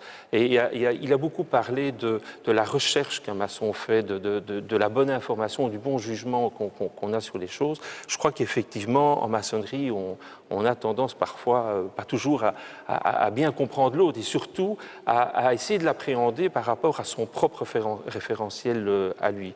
Et par exemple, toutes les obédiences, au-delà des diversités que j'ai soulignées tantôt, ont pour vocation de véhiculer quand même une initiation maçonnique en 3 degrés. Ça crée des liens. Moi, je suis ici dans ce temple. Vous étiez déjà venu? Je n'étais jamais venu dans ce temple. Voilà, donc c'est quand même un petit peu historique. Ce qu'en tout cas, je peux vous dire, c'est que si je regarde n'importe quelle stalle, n'importe quelle colonne, je sais quelle utilité ils en font. Donc on a un patrimoine symbolique commun. Et puis surtout, et Henri a eu raison tantôt de le souligner, l'initiation maçonnique, c'est quand même avant tout des valeurs, et des valeurs de tolérance, d'amour du prochain, d'ouverture. Ce sont des valeurs qu'on cultive aussi, de manière évidente. Précisément, il y a des personnages que l'on n'imagine pas venant ici. Je pense spontanément au cardinal Danneels ou à Gabriel Ringlet, et pourtant ils sont venus parce qu'il y a ici même ce qu'on appelle des tenues blanches, donc où on invite des gens qui ne sont évidemment pas du tout dans l'obédience, ni même maçons. Oui, c'est exact. Donc, mais quel est le but, en fait? C'est un but d'ouverture, comme vient de le dire Alexandre Cléven? Je ne sais pas si le but est un but d'ouverture, c'est un but de compréhension et de travail. Il est toujours enrichissant de s'imprégner d'une pensée qui n'est pas la vôtre. Et il existe heureusement dans le monde chrétien et dans le monde catholique en particulier aujourd'hui des esprits éclairés avec lesquels le dialogue est possible, même si nous savons que nous ne partageons pas spécifiquement toutes les valeurs, encore que c'est plutôt une question de hiérarchie de valeurs que de valeurs. Notre humanisme est au départ un humanisme chrétien, on ne va pas renier nos sources. Mais il existe effectivement les gens que vous avez cités, que ce soit jadis le chanoine de Locke, que ce soit le cardinal Danneels, des hommes comme Ringlet. Ce sont des esprits éclairés avec lesquels il est tout à fait intéressant, tout à fait constructif d'entamer un dialogue. Alors, vous allez voir que la vie est bien faite, puisque nous avons une question qui vous est adressée, je pense à tous les deux d'ailleurs, de Gabriel Ringlet précisément. Voilà. Bonjour, je salue chaleureusement le grand maître que j'ai vraiment plaisir à rencontrer à travers ce dialogue. Et dialogue est vraiment le mot qui, moi, me paraît fondamental parce que je pense que la franc-maçonnerie et le christianisme ont beaucoup à partager. Nous avons un patrimoine commun. Comment le mettre ensemble à la disposition du public? Parce que je pense que sur le plan spirituel, au sens très large du terme, il y a une spiritualité laïque.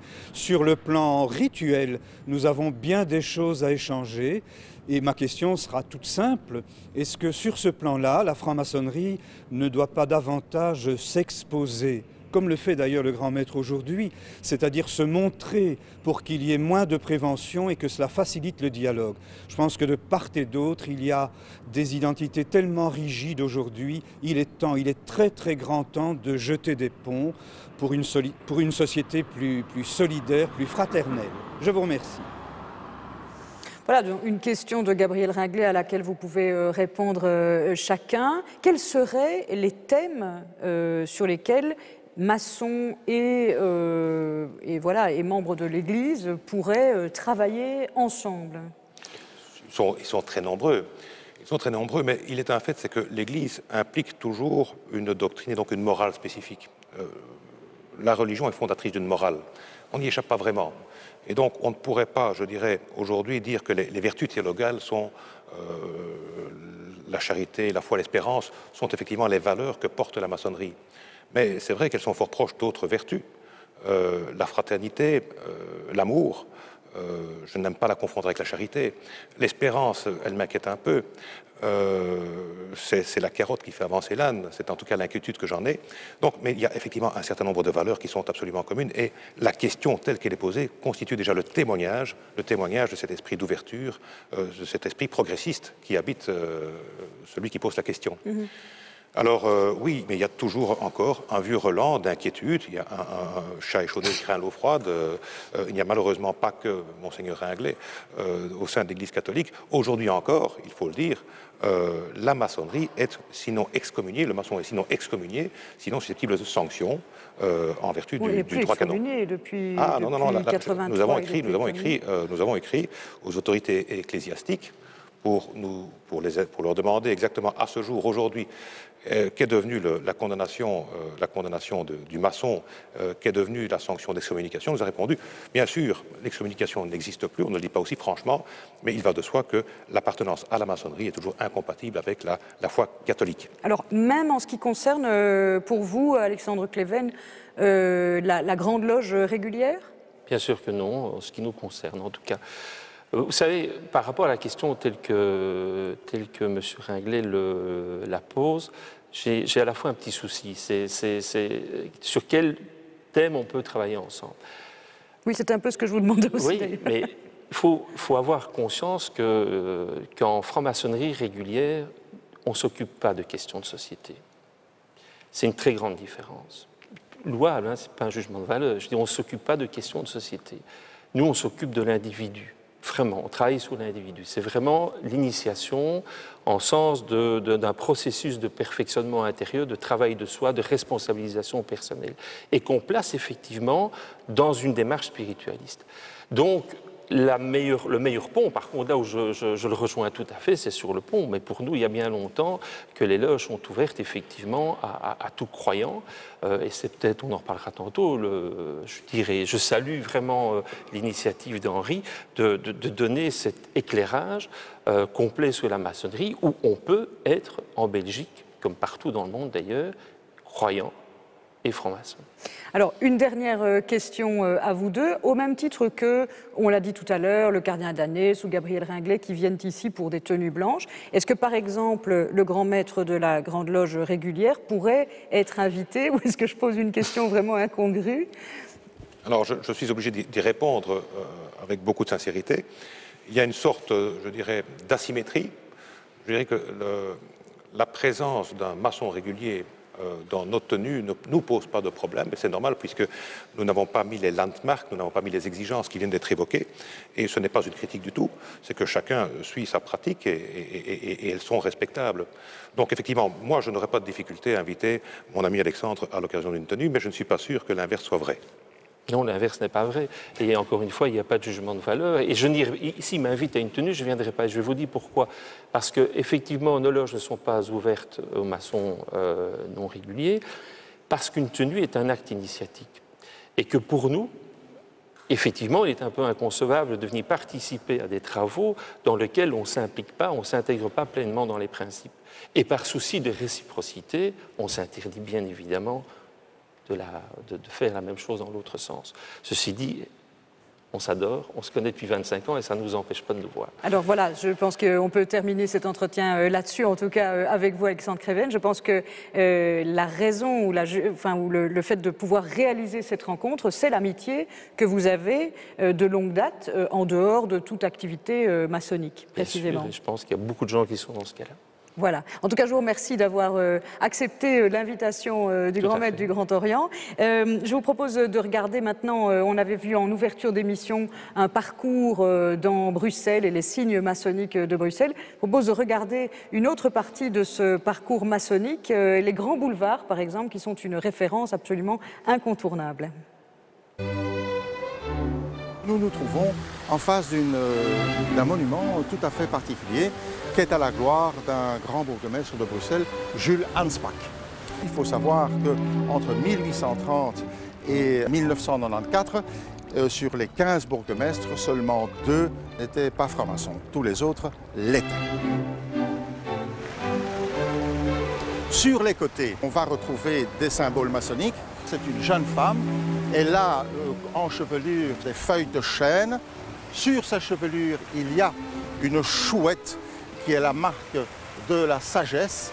Elle tient dans sa main droite une palme qui est un symbole maçonnique.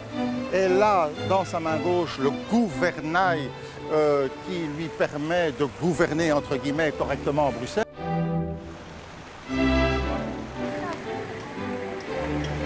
Nous sommes en présence d'un personnage qui était franc-maçon et qui s'est battu pour le développement de l'instruction publique. C'est une idée constante, vous allez partout retrouver les francs-maçons là où il s'agit de créer des citoyens, des individus, hommes et femmes responsables, et donc de permettre à chacun d'accéder, d'aller le plus loin possible en fonction de ses capacités sur le plan des études. Antoine Dansart était un commerçant célèbre et à sa mort, il avait atteint au niveau maçonnique le 31e degré. Vous savez que la franc-maçonnerie est divisée en 33 degrés. Et donc Dansart avait quand même une carrière entre guillemets maçonnique, un cheminement personnel qui l'a porté jusqu'au 31e degré, presque au sommet de la franc-maçonnerie. Nous trouvons devant la maison natale de Julius Hoste, un homme politique libéral néerlandophone, qui est le créateur de Atlas News. C'était un grand franc-maçon et qui, avec l'aide de francs-maçons francophones, a décidé de défendre la culture flamande à Bruxelles.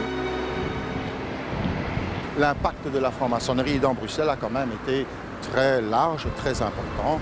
Il faut aussi dire qu'il y a parfois des exagérations. Le cas le plus classique, c'est une opinion personnelle, c'est l'histoire du parc de Bruxelles, où certains y voient, on a beaucoup écrit là-dessus, des signes maçonniques. Ce n'est absolument pas un parc maçonnique, en rien. Mais si certains y voient un symbolisme maçonnique, ils sont libres de le faire. Bon, voilà, on peut avoir... L'imagination est au pouvoir. Hein. Alors pendant la diffusion du reportage d'Aurore Dirix, nous avons changé d'endroit. On se trouve donc toujours rue de Laken, mais dans le temple bleu. Alors ça, tout le monde l'avait remarqué. Il est rigolo ce temple, si vous me permettez. On dirait un peu Disneyland. Oui, tout à fait. C'est avec une certaine émotion que je vous reçois ici parce que c'est le temple où se réunit l'atelier auquel j'appartiens, la loge Libre Examen. Et c'est également le temple dans lequel j'ai moi-même été initié.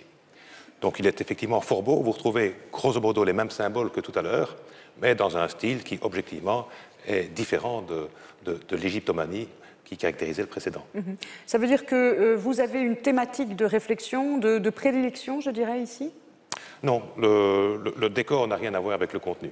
Non, le décor non, mais le fait d'être à la loge du Libre Examen fait qu'il y a un certain nombre de sujets traitant de cela sur lesquels vous réfléchissez ensemble ici. Oui, je pense qu'il n'est pas neutre de mettre au fronton de son temple le principe du Libre Examen. Donc ça implique déjà toute une démarche, ça implique une intention. Ça met l'accent peut-être sur une particularité de cette loge.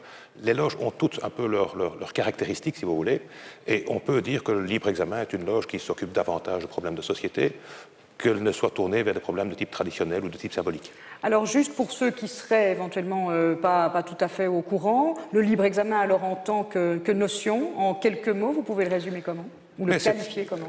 C'est non seulement l'aptitude, mais le devoir de tout soumettre à son entendement propre, à sa réflexion propre. Donc c'est une exigence, c'est une assesse, c'est une discipline de pensée, une méthode, diront certains, qui permet effectivement de ne pas s'en référer à une direction de conscience ou à penser par procuration, tout simplement.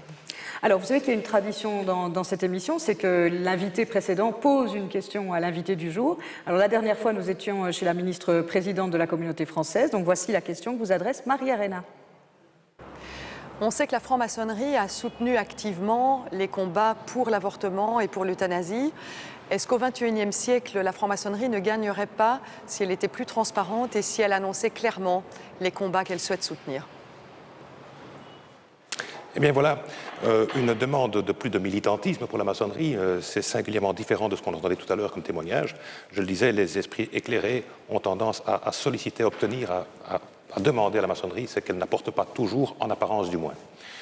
Mais il est un fait que ce besoin de clarté, notre expérience le montre, nous en avons le souci, pas de transparence, encore une fois, je reviens à l'expression. Les grands combats du XXIe siècle sont en réalité les combats d'aujourd'hui. Les grandes questions sur lesquelles se penche et réfléchit la maçonnerie sont les questions qui seront demain dans nos parlements, qui seront demain dans les parlements, qu'ils soient au niveau européen, au niveau belge, au niveau national, au niveau fédéral, peu importe.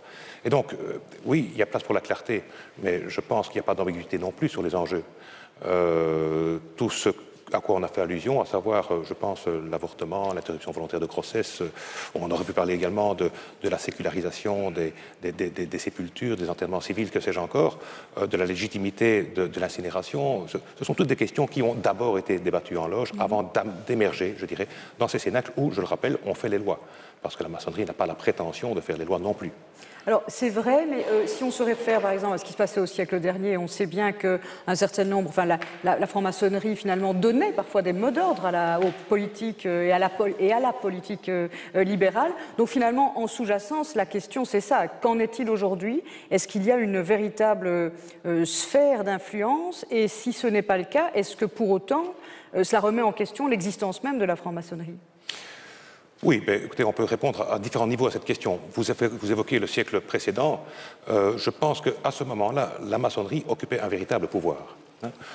On a une image d'Épinal qui est Théodore Verhagen, qui était un personnage assez audacieux, il faut le dire, et qui avait imaginé à un moment donné de supprimer ce qu'on a appelé l'article 135 des statuts du règlement des statuts du Grand Orient de Belgique, article qui interdisait, on l'a vu tout à l'heure, le débat politique ou religieux en loge. Mais au-delà de cette suppression d'interdiction, qui n'avait jamais d'ailleurs été respectée, ce qu'il entendait, c'est de voir les maçons se prononcer, voter sur des questions, sur des programmes politiques. Et il a manqué effectivement prononcer l'arrêt de mort de l'obédience. Il n'en demeure pas moins que durant je remonte à 1854, dans les 30 années qui ont suivi, je dirais, le travail en termes de pouvoir s'effectuait effectivement en maçonnerie, et c'est bien là que se préparait le programme du Parti libéral, par exemple. Mais aujourd'hui, est-ce qu'on peut encore concevoir, et je sais qu'il y a des voix qui s'élèvent justement, en tout cas pour débattre de cela, sur le secret de la réflexion, alors strictement politique. Certains maçons disent, ne nous trompons pas de secret. Le seul secret, c'est celui de l'initiation, parce que c'est un chemin et une expérience intime. Pour le reste, débattons de façon plus ouverte. Qu'est-ce que vous pensez, vous, à titre personnel, de cela? Je pense que le travail maçonnique doit soit s'exercer à huis clos, pour cette liberté de conscience, pour cette liberté d'expression, pour la méthode également. Si vous voulez, un temple, c'est peut-être l'extension du fort intérieur. La pensée est réversible, donc on peut changer d'avis, on peut se convaincre mutuellement. Une fois qu'elle s'exprime, ce n'est plus de la pensée, c'est de l'action. Donc il faut être très attentif lorsqu'on manipule la libre expression. Par contre, il est un fait que dès l'instant où des consensus très larges peuvent se constater, il est temps peut-être de faire transpirer ces consensus, de les faire rayonner, peut-être au-delà du rayonnement personnel des maçons, mais peut-être alors, quand c'est possible, à partir soit des loges, soit d'une obédience. Mais agissons avec beaucoup de doigté, parce qu'encore une fois, le risque, c'est d'un discours institutionnel. Et sinon, si ce n'était pas le cas, je veux dire, si la réflexion que vous menez ici n'était pas suivie au moins d'un rayonnement extérieur et d'une action et de conséquences alors, pour la société, est-ce que la franc-maçonnerie, et le Grand Orient en particulier, servirait encore à quelque chose? Est-ce qu'on remettrait en cause son existence même? Oui, je pense que les maçons, je vous l'ai dit, ont à cœur de travailler au progrès de l'humanité, et même si, je dirais, l'action est indirecte et s'opère par le rayonnement personnel de ses membres, il est évident que le souci, c'est de contribuer à ce développement, c'est de contribuer à ce progrès, à cet épanouissement, et encore une fois, à l'épanouissement et à l'autonomie de l'homme. Donc si effectivement cette réflexion et cette action n'aboutissaient pas d'une manière ou d'une autre, fût-elle indirecte, la maçonnerie perdrait une grande partie de sa justification. À cet égard, donc, il y a un véritable pouvoir d'influence et donc une forme de pouvoir. Pour revenir à ce que nous disions au début. Comme je le disais tout à l'heure, si vous appelez pouvoir, influence, réseau, lobby, ce qui consiste à défendre un certain nombre... Je n'ai pas dit réseau ni lobby, mais juste, il y a une conséquence... On flirte avec la conception de pouvoir. Oui. Je crois tout simplement qu'il y a la possibilité de débattre très clairement et de manière contradictoire d'un certain nombre de sujets, ce qui est moins facile à faire. Moi, prenons l'exemple de celle qui me pose la question. On se rend bien compte qu'aujourd'hui, nos hommes et nos femmes politiques, pour lesquels j'ai le plus profond respect, encore une fois, ont parfois difficile à appréhender avec nuance un certain nombre de questions fondamentales qui leur sont soumises. Et la démocratie, qui consiste à trancher presque en votant ces grandes questions, n'a de sens à son tour que si elle peut s'inspirer d'une réflexion préalable. Je veux dire par là qu'on vote en connaissance de cause. On ne vote pas sur une image, on ne vote pas sur une impression, on ne vote pas en surface. C'est peut-être pour ça aussi qu'il est important aujourd'hui, pour le Grand Orient de Belgique, mais pour cette maçonnerie dite adogmatique, d'au moins expliquer ce qu'elle est, de manière à justifier les attitudes, les options qui sont grosso modo prises dans la société. Bien. Alors, on va regarder maintenant votre reportage, puisque vous avez, comme nos autres invités, réalisé un reportage de votre choix. Alors, ce n'est pas tout à fait un reportage, d'ailleurs. Vous avez souhaité faire une interview que vous avez donc, dont vous avez choisi l'interlocuteur. Il s'agit de Elie Barnavi, qui est donc directeur scientifique du Musée de l'Europe. Vous l'avez interviewé dans le cadre du chantier, d'une certaine façon, d'une prochaine exposition sur l'Europe et les Européens à Tours et Taxis. Alors, on va regarder votre interview.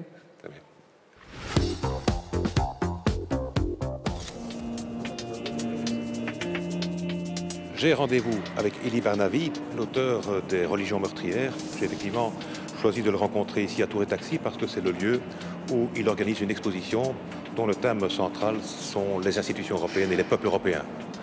Comme une humaniste, son avis m'importe. À partir de valeurs communes, on peut décliner des options, des approches qui sont parfois singulièrement différentes. Vous connaissiez l'endroit ? Elie Barnavi, pourriez-vous me donner la clé de cette exposition? C'est une tentative de montrer que l'histoire de l'Europe est l'histoire des Européens. En fait, c'est un peu ça qu'on rapproche à l'Europe, c'est d'être détaché des citoyens européens, c'est d'être une entreprise froide. Et ce que nous essayons de montrer, c'est que c'est notre histoire, c'est le titre de l'exposition, et que l'histoire, la grande histoire de l'Europe, de la construction européenne, est intimement liée à la petite histoire de chacun d'entre nous.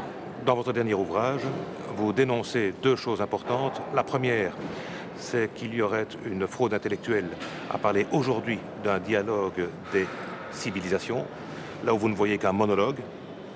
Et deuxièmement, vous constatez un état de guerre dont on peut se demander si le constat n'a pas une valeur déclarative. Je connais que la civilisation à laquelle nous appartenons tous, et qui est fondée sur un ensemble de valeurs qui sont désormais universelles, est la barbarie. Et donc il s'agit d'un combat entre les tenants de la démocratie, des droits des individus à vivre librement, et les autres, ceux qui la menacent. Et ce combat s'apparente à une guerre. Vous savez, la guerre ne veut pas dire forcément un affrontement militaire, arme au poing. Il s'agit d'une guerre des esprits, il s'agit d'un affrontement intellectuel et idéologique. Il y a un assaut contre les libertés, un assaut évident contre le mode de vie qui est le nôtre et qu'il faut essayer de préserver. Et au centre duquel il y a l'homme, n'est-ce pas, où nous retrouvons la notion d'humanisme pour laquelle vous battez vous aussi dans votre propre ordre. Et je suis toujours surpris que chaque fois qu'il y a une explosion de liberté, même intempestive quelque part, on se retrouve toujours certains types de curés, certains types de rabbins, des mollahs, se retrouvent tous pour condamner cette explosion de vérité. Pensez-vous que toute foi qui se fait religion, dès l'instant où elle se fait également en loi, entraîne une destruction, une propension à la destruction des valeurs, des lumières? Je pense que toute religion qui devient une idéologie politique est destructrice des valeurs qui me sont chères. Vous savez, en fin de compte, il n'y a pas de différence de nature entre un État musulman, un État catholique, un État protestant ou un État juif.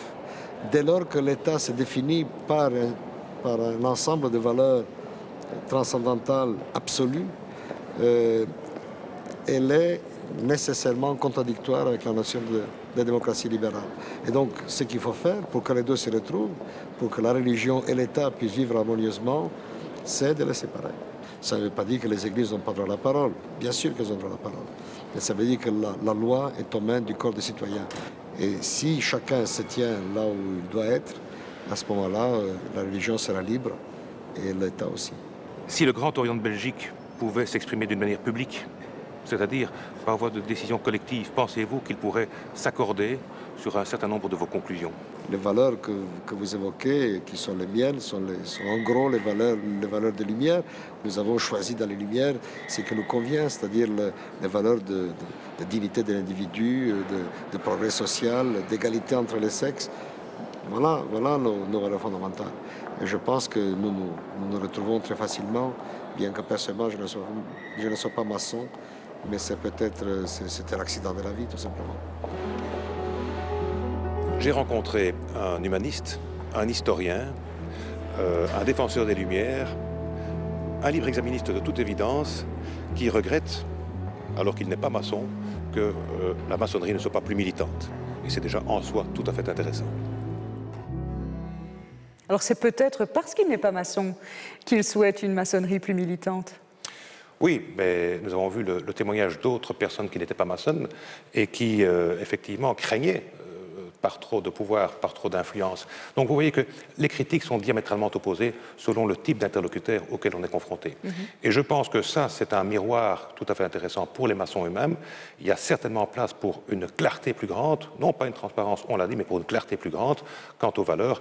Maintenant, quant au choix des voies et moyens, ça c'est le propre des maçons, on n'en sortira pas. En tout cas, dans la conception que nous faisons aujourd'hui en Belgique de la maçonnerie. Alors, outre les 4 temples qu'il y a ici et que l'on a vus jusqu'ici, il y a aussi rue de Laeken donc un musée. Oui. Un musée et un centre de documentation avec une bibliothèque qui est ouverte aux chercheurs. Alors, le musée que l'on voit pour le moment, il est ouvert au public, il y a même des visites guidées. Et c'est quoi? Ce sont des pièces essentiellement historiques qui s'y trouvent?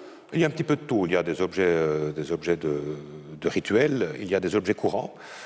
C'est essentiellement historique. Vous avez effectivement des documents de type livresque, des illuminures. Tout ça est un excellent média, je dirais, pour permettre ce contact du public et de la maçonnerie à un degré, je dirais presque, non pas zéro, mais en tout cas à un degré qui est fondé sur l'émotion, un degré qui est fondé sur la culture et sur l'art. Ça permet également une rétrospective d'histoire. Donc ça ne banalise pas, mais ça permet de rendre accessible, je dirais, le phénomène maçonnique tout en n'y étant pas, parce que ce qui est compliqué, c'est de parler d'une chose à laquelle on ne participe pas. Donc c'est un beau moyen d'expression. D'avoir quelques clés de compréhension.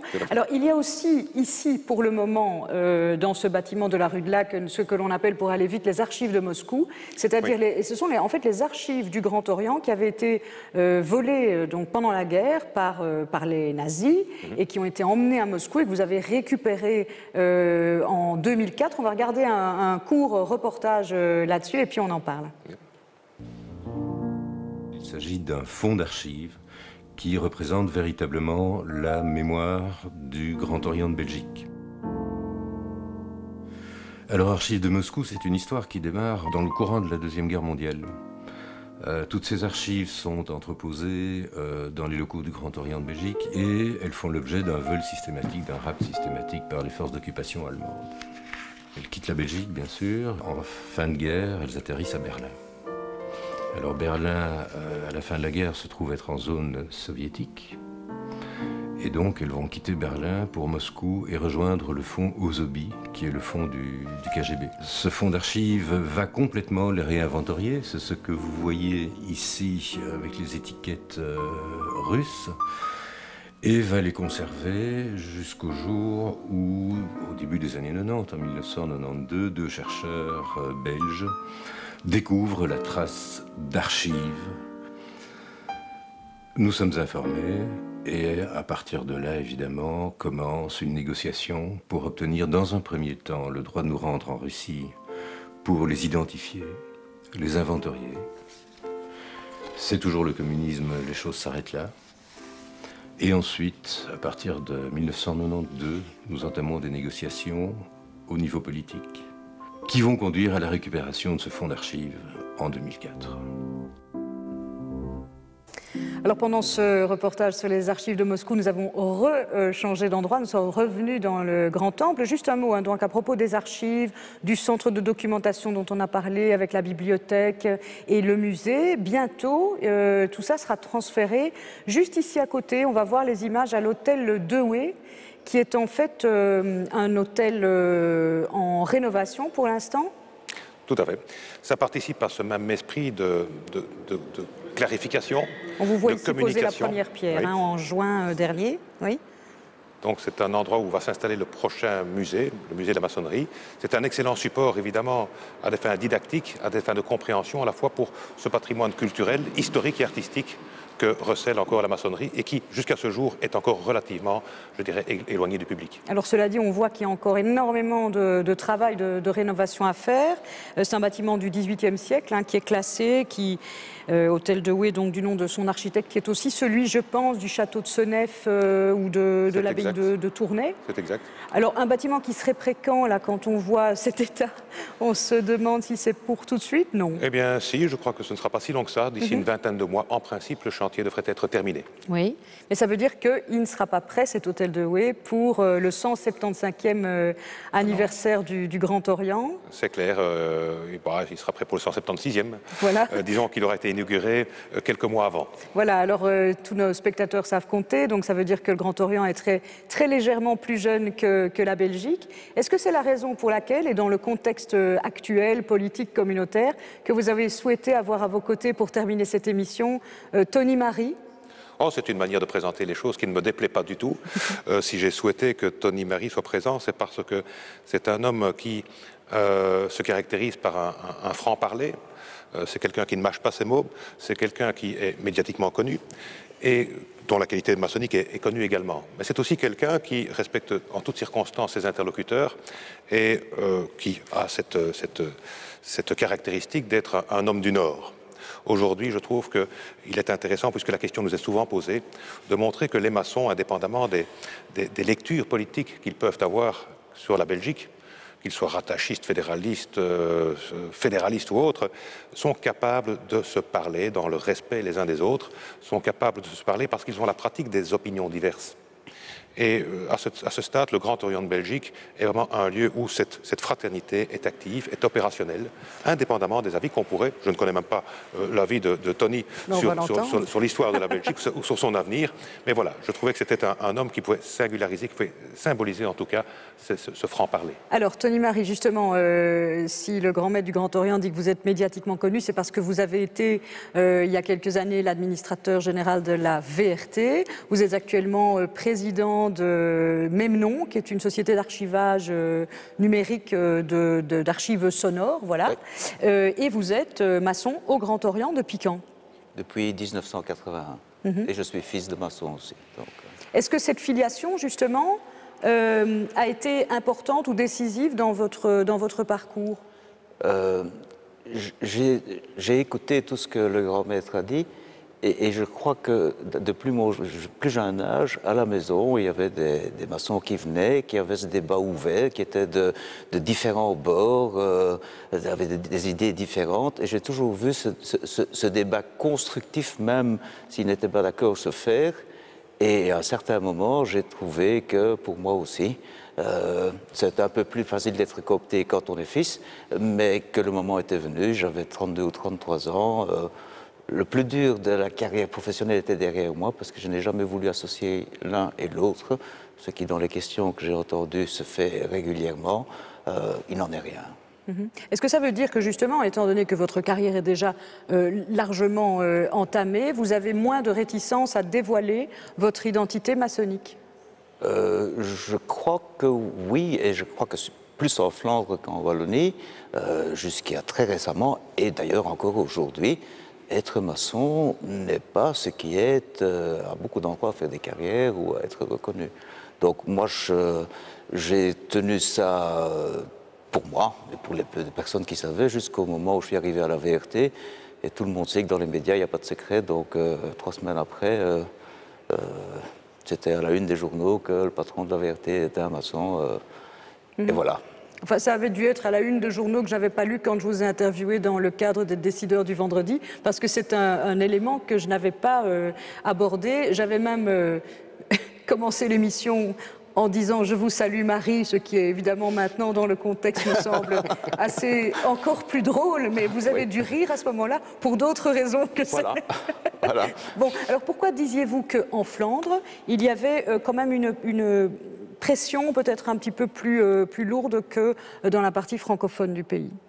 Parce que l'Église catholique, historiquement, a toujours eu un problème avec la maçonnerie, qui, au XIXe siècle, était libérale, qui prônait l'éducation pour tout le monde, une liberté d'esprit, l'éducation, l'enseignement public, et républicain, pour le dire avec les grands mots des Français, et qu'au XIXe siècle, c'était pas bien vu, et donc ça s'est fait partout, ça s'est fait en France, ça s'est fait en Belgique, ça s'est fait en Espagne, et l'Église catholique a décidé l'excommunication des maçons, et donc la Flandre a été très catholique jusqu'à une période très récente, et donc être maçon, d'abord c'était beaucoup plus... Déjà nous sommes une minorité, en Flandre c'est une toute petite minorité, et donc dans ce sens-là... Oui, statistiquement, par exemple, au Grand Orient, pour ne parler que de cette obédience, il y a davantage de loges dans la partie francophone du pays et à Bruxelles qu'en Flandre? On peut le dire en ce sens qu'il y a grosso modo un tiers de maçons issus du Sud, un tiers à Bruxelles et on va dire un tiers, à peu de choses près, au Nord. Un peu moins qu'un tiers quand même. Donc c'est vrai qu'il est malaisé d'être maçon en Flandre pour les raisons que vient de donner Tony. La chape, la mémoire encore fort catholique en Flandre. Et puis aussi, il faut bien dire, je pense que nous avons en Flandre des partis d'extrême droite qui ont quand même pris racine. Et donc là encore, il est plus dangereux aujourd'hui de se faire reconnaître comme maçon qu'en Wallonie, où ça ne poserait moins de problèmes, je pense, ou à Bruxelles, compte tenu aussi, dans une ville comme Bruxelles, compte tenu de l'urbanisation. Alors dans votre cas, Tony-Marie, je pense que ça, alors on n'est plus à une indiscrétion près. Vous êtes à la loge d'Anvers, je pense. Est-ce que justement, étant donné voilà, le Vlaams Belang, etc., est-ce que ça cause un problème particulier pour vous? D'abord, je suis un bruxellois flamand. J'étais initié à Bruxelles. Je suis parti à Anvers, je crois que c'était 92 ou 93. Oui, je crois que la loge en Flandre a beaucoup plus discuté du problème de l'avènement de l'extrême droite, du dimanche noir de 1991, que ça ne l'était le cas à ce moment-là à Bruxelles ou en Wallonie, je crois. Et oui, nous avons eu des problèmes avec certains de nos frères qui se rapprochaient de ce mouvement et qui sont d'ailleurs partis de l'atelier dont je fais partie. Une dernière question avec vous. Si vous deviez qualifier peut-être pour le téléspectateur non initié, pas ce que vous a apporté le fait d'être maçon, mais l'évolution que ça a pu vous procurer dans les 20 dernières années, qui sont celles où vous avez fait partie, et vous faites toujours partie du Grand Orient, vous diriez quoi?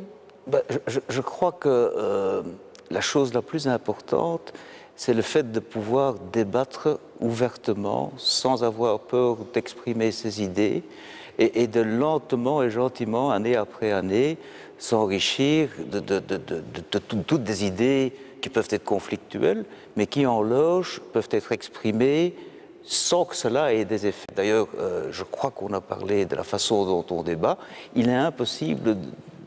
Mais c'est grâce aux codes qui sont mis en place que le débat peut être serein. Oui, et donc c'est un débat réfléchi sur beaucoup de sujets. Moi, je voyage beaucoup.